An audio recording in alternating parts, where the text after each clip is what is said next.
या इलाही बख्श दे सईद को रोज़े हश्र तो। खीरे के बक्कल या घास, तरबूज के बक्कल के बारे में जो आपने पूछा है उसके ताल्लुक़ से जवाब मैंने असल में इसलिए देना ज़रूरी नहीं समझा क्योंकि वो कोई एतराज़ है नहीं और बचकाना एतराज़ है, उसका जवाब देना भी कोई ज़रूरी नहीं है। दूसरा ये कि मेरे पास इतना वक्त होता भी नहीं है कि कोई एक्शन दे तो उसका फ़ौरी तौर से रिएक्शन हो। जितनी वीडियो मेरी आती हैं वो मोस्टली काफ़ी पहले रिकॉर्डेड होती हैं, जैसा कि ये वीडियो रिकॉर्ड हो रही है तो आप तक कब पहुँचेगी, ये सारे मामला होते हैं। कुछ अर्जेंट बेस पे जल्दी आ जाती हैं, कुछ में टाइम लगता है। और यूट्यूब या वीडियोग्राफी को हराम समझने वालों को भी यूट्यूब पर अपनी दुकान चलाने के लिए कुछ तो कंटेंट की ज़रूरत होती है। तो ऐसे लोग के जिनके पास कोई वैलिड कंटेंट नहीं होता वीडियो को चलाने के लिए, चैनल को चलाने के लिए, तो उनको कुछ तो ऐसा चाहिए कि जिससे लोगों का ध्यान अपनी तरफ जो है वो आकर्षित किया जा सके।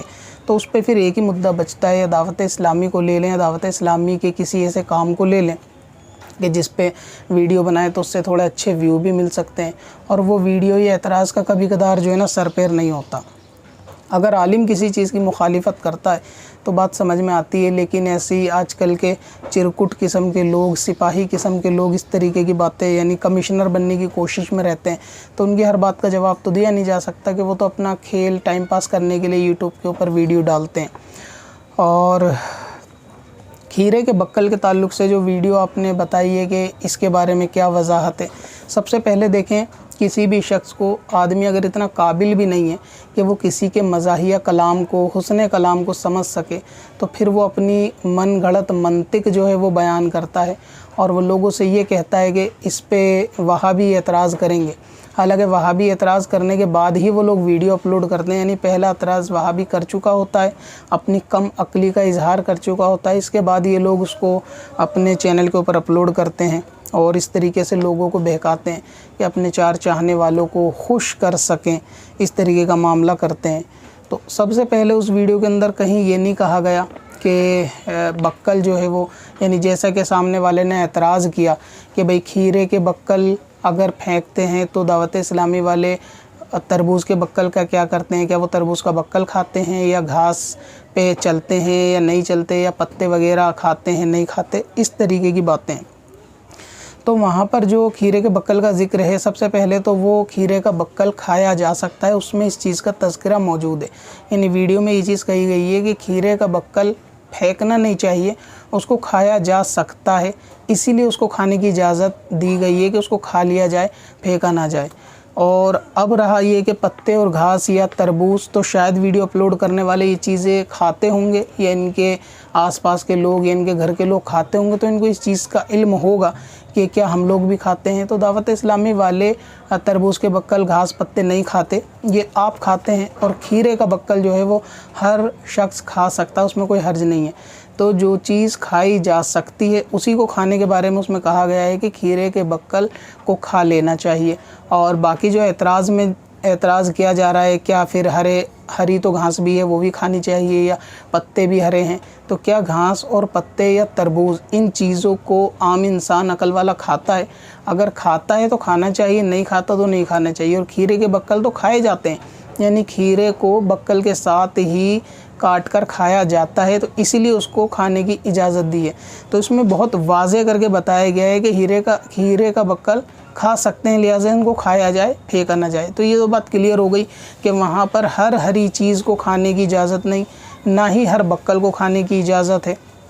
दूसरी बात यह है कि असल जिस मुद्दे पर एतराज़ है कि मतलब हरा इमाम में बांधने वाले भी, ये देखो खीरे का बक्कल भी हरा है, ये एक इजाफ़ी कलाम आप इसको समझ लें, इसका कोई मसले से ताल्लुक़ नहीं है। और अव्वल तो उस मसले के अंदर उसको फेंक देना नाजायज़ और गुनाह भी का, यानी एतराज़ भी हो कोई ऐसा कि जिस पे बंदा कह सके हाँ भाई किसी काबिल आदमी ने एतराज़ किया है तो समझ में आए। हर कोई उठ के खड़ा होकर अपनी मनमर्जी से अपने व्यू बनाने के लिए कुछ भी एतराज़ कर दे, उसका सर न पैर। उसमें कौन सा ये बात कहा गया कि वीडियो अगर खीरे का जो बक्कल है उसको फेंकना गुनाह है या उसको खाना ज़रूरी है, ऐसा कोई शरीयत का हुक्म उसमें बयान नहीं किया गया। तो लगता नहीं है कि इस वीडियो की कोई ख़ास ज़रूरत थी, सिर्फ़ ये कि तफरी और मज़े अपने लेने के लिए वीडियो को हराम समझते हुए भी यूट्यूब के ऊपर लोग आजकल काम करते हैं, सिर्फ अपने व्यू और तफरी के लिए। दूसरी बात ये है कि आप इसको एक एग्ज़ाम्पल से समझें। वहाँ ये कहा गया कि खीरे का बक्कल फेंक देते हैं, यानी हरा हरा बक्कल है, उसको क्यों फेंकते हैं, उसको तो खाया जा सकता है, और हरा इमाम में बांधने वाले भी ऐसा करते हैं। तो यहाँ पे ये मुराद नहीं है कि हर चीज़ हरी उसको फेंका ना जाए, क्योंकि खीरे का बक्कल खाया जा सकता है। पहली बात तो इसलिए कहा गया। दूसरा, आप इसको ऐसे मिसाल से समझें कि हर पीर या उस्ताद अपने शागिर्दों की तरबियत ख़ास करता है। कोई दूसरे वो काम करें तो वो उनसे उम्मीद नहीं रखता कि वो उनकी बात को माने सुने, लेकिन वो अपने ख़ास मुरीदों से, पीर या फिर उस्ताद ख़ास शागिर्दों से ज़रूर उम्मीद रखता है कि कम से कम वो ऐसा ना करें। ये उसी जुमले में बात कही गई है। इसकी मिसाल को और आसान समझे कि मिसाल के तौर पे कोई मदरसे के बच्चे हैं जहाँ दावत दी गई लोगों को, और मदरसे के बच्चे भी खाने पर आए। अब सभी लोग डिश की तरफ, खाने के तरफ लप के, और सब जो है ना खाने के लिए जिद्दोजहद कर रहा है, उसमें मदरसे वाले भी बच्चे हैं। अगर दूर से कोई उस्ताद या मुदर्रिस हज़रात उनको देखेंगे तो वो उन बच्चों को कहेंगे कि आप भी इन लोगों की तरह लड़ रहे हो। तो इसका क्या मुराद है? क्या वो मुदर्रिस ये कहना चाहता है कि बाकी लोग लड़ते हैं तो जायज़ है, या बाकी लोग लड़ें तो ठीक? उसके कहने का सेंस ये है कि भाई सब लड़ते हैं तो लड़ते हैं, सब की तरह आप क्यों चलते हो? कम से कम आपको तो दुनिया के लिए मिसाल बननी चाहिए। आप शुरुआत करोगे अच्छाई की, तब जाके लोग आपकी तरगीब जो है आपसे लेंगे। तो कम से कम आप ना लड़ो। तो वहाँ पर इस सेंस में कहना कि भाई वो तो ऐसा करता ही करता, तुम भी ऐसा करते हो, यानी लोग तुमसे जो है वो अच्छाई की उम्मीद रखते हैं, तुम कम से कम ऐसा ना करोगे। आवाम जिस तरह खाने की डिश पर टूट गई, लड़ाई कर रही है या इधर उधर धक्का मुक्की कर रही है, और आप भी उसी में शामिल होकर कर रहे हो, तो आप में और उनमें कोई फ़र्क नहीं रहेगा। ठीक इसी सेंस के अंदर और इसी मज़ाहिया जुमले के अंदर, इसी हुस्न कलाम के अंदर ये बात कही गई कि चलो लोग नहीं खाते, पसंद नहीं करते, काट के फेंक देते हैं, लेकिन कम से कम आप लोग, और उसकी निस्बत हरे की वजह से इमामे की तरफ दिला दी गई कि कम से कम इमामा बांधने वाले तो ऐसा ना करें, वो भी फेंक देते हैं। यानी ये बेवकूफ़ी वाला काम कि लोग खीरे का बक्कल को उतारते हैं या खीरे को फेंक देते हैं, गैर ज़रूरी काम, ये सब करते हैं तो करते हैं, लेकिन कम से कम आप लोग ना करो। तो हर पीर को उम्मीद होती है कि कम से कम उसके मुरीद या उसके शागिर्द उसकी बात मानेंगे। वो उनकी तरबियत के लिए, उनको निखारने के लिए ये बात बोलता है कि दुनिया करती है तो करती है, आपको ये काम नहीं करना, आपको ये काम से बचना है, या आपको ये काम करने हैं। तो एक वहाँ पर एक अलग हिंट्स और अलग बात का सेंस होता है। अब इसको वहाँ पर बेअक्लों की तरह जोड़ देना कि उन्होंने कहा कि हरे इमामे वाले भी फेंक देते हैं, तो क्या तरबूज का बक्कल भी खाते हैं? गधे कहीं के, तरबूज का बक्कल तेरे घर में खाया जाता होगा, जो दावत इस्लामी वाले खाएंगे, या पत्ते तेरे घर में खाए जाते होंगे, तभी एतराज़ ये हो रहा है कि दावत इस्लामी वाले खाए जाते हैं।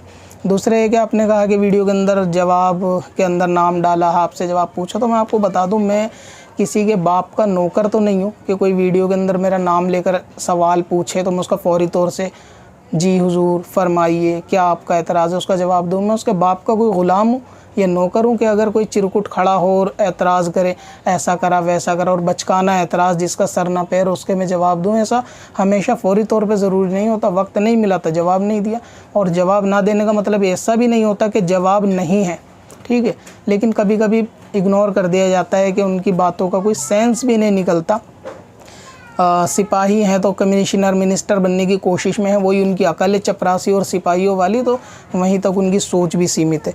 तो ये मैंने एक जो मिसाल दी कि जैसे किसी से ख़ास बंदा उम्मीद नहीं रखता कि भाई सब ऐसा करते हैं आप ऐसा ना करें, तो उसी सेंस के अंदर वो वीडियो के अंदर बक्कल के ताल्लुक़ से कहा गया है कि भाई लोग इसको फेंक देते हैं बक्कल को, जबकि इसको फेंकना नहीं चाहिए। काट के खीरे के बक्कल को, खीरे को बक्कल के साथ खाया जा सकता है, यानी ये एक ख़ास आइडेंटिटी हो गई खीरे के लिए कि उसके बक्कल को खाया जा सकता है, ना कि हर हरी चीज़ को खाया जा सकता है। ये बात उसमें नहीं कही गई।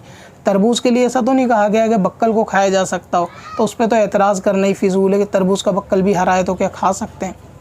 ऐसे तो और भी बहुत सारी चीज़ें हरी हैं। अब ऐसे गोश्त होता है, बहुत सारे मुशाबहत रखता है, भैंस के गोश्त से तो क्या गोश्त हर किस्म का खाया जा सकता है? तो उसके लिए ख़ास दायरा लगा दिया गया कि खीरे का बक्कल खाया जा सकता है, लोग इसको फेंक देते हैं। फिर अपने ख़ास मुरीदों की तरफ तवज्जुद रहेगी कि कम से कम तुम लोग ना फेंको। एक तो सर पे आप हरा बांधते हो, हरे से निस्बत भी है, हरे से मोहब्बत भी है, और वो हरा बक्कल के जिसको खाया भी जा सकता है उसको भी आप फेंकते हो। चलो दुनिया फेंकती है तो फेंकती है, लेकिन कम से कम आप लोग तो ज़्यादा एहतियात करोगे। आप जब खुद इस तरीके पे अमल करोगे तो दूसरों को तरगीब दिलाओगे। तो एक तरगीब और तरबियत करने के हिसाब से दावत इस्लामी वालों को ख़ास टारगेट किया गया कि भाई आप लोग कम से कम ऐसा ना करें। आप जब खाएंगे लोगों को भी तरगीब दिलाएंगे कि भाई इस बक्कल को ना फेंकें, खाया जा सकता है तो इसको खा लिया जाए। ना कि ये कि हरे इमाम दावत इस्लामी वालों को आजमाइश में डाल दिया, ये कर दिया, वो कर दिया। फालतू की बातें करने के लोगों के पास टाइम होता है, इसीलिए उनको कुछ ना कुछ कंटेंट बनाने के लिए चाहिए होता है। तो दावत इस्लामी को पकड़ लो। हाथी चले बाज़ार, कुत्ते भौंके हज़ार। कब से अपनी खताओं का शुमार